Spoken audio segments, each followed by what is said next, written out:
Up at the farm, we have no electricity supply from the mains, so we're what's called off-grid.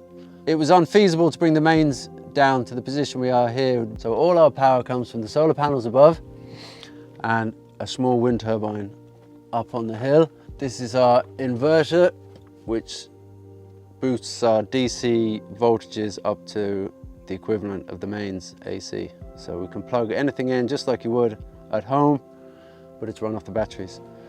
And all of this is the wind turbine controller, and that's our battery storage.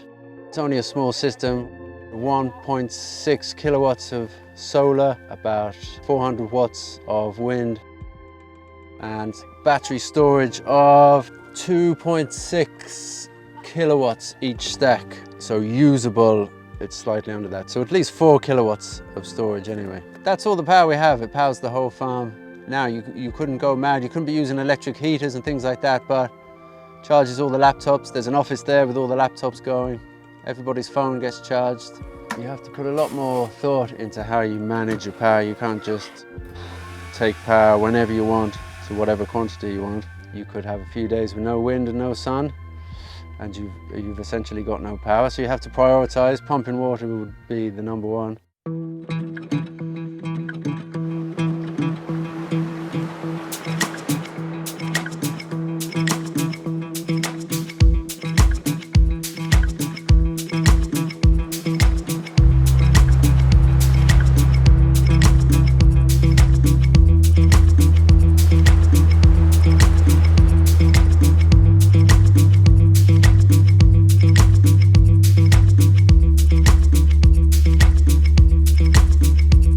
Rainwater system, lads, here it is.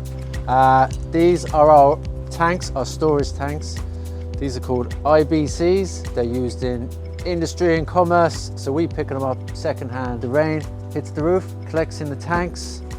All of the tanks are connected together. All the water is at the same level, so it automatically levels itself out. In all, we have 9 tanks, that's 9,000 litres. We need to pump it up the hill so that when we turn on a tap, we have a bit of pressure in the tap from gravity.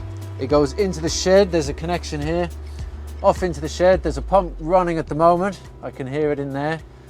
That's pumping it back out through this pipe and off, up the hill to the top of the hill where we've just installed a replacement header tank, which is another IBC. You can pump when the sun shines, and you can fill your 1,000 litre tank, which is what this is, and then that gives you a reserve at night or whatever. When you haven't got any power, you still have the water. So we put the header tank at the highest point. Obviously the higher you have it, the more pressure you have in the taps, which is always nice. So we kind of look for the most convenient highest spot on the site to position it, and that's it. That's the feed coming in.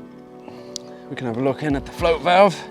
When the water gets up to a level, that shuts off the supply, and it has a mechanism there for stopping. It stops dead. It stops the pump from cycling on and off, on and off, on and off, so it saves your pumps. So specifically for pumped storage. And that's it. That's our header tank. That's our water supply. That's our old header tank, so we're just upgrading the system.